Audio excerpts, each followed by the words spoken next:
The workshop is a 24-foot by 32-foot building nestled in the edge of the woods, just a nice walking distance from the home.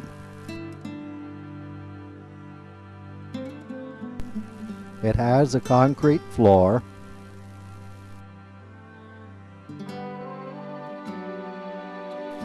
lots of shelves for storage.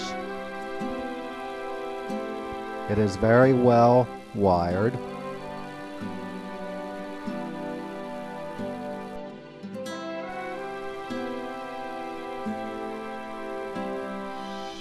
And this is a view of the home from the workshop.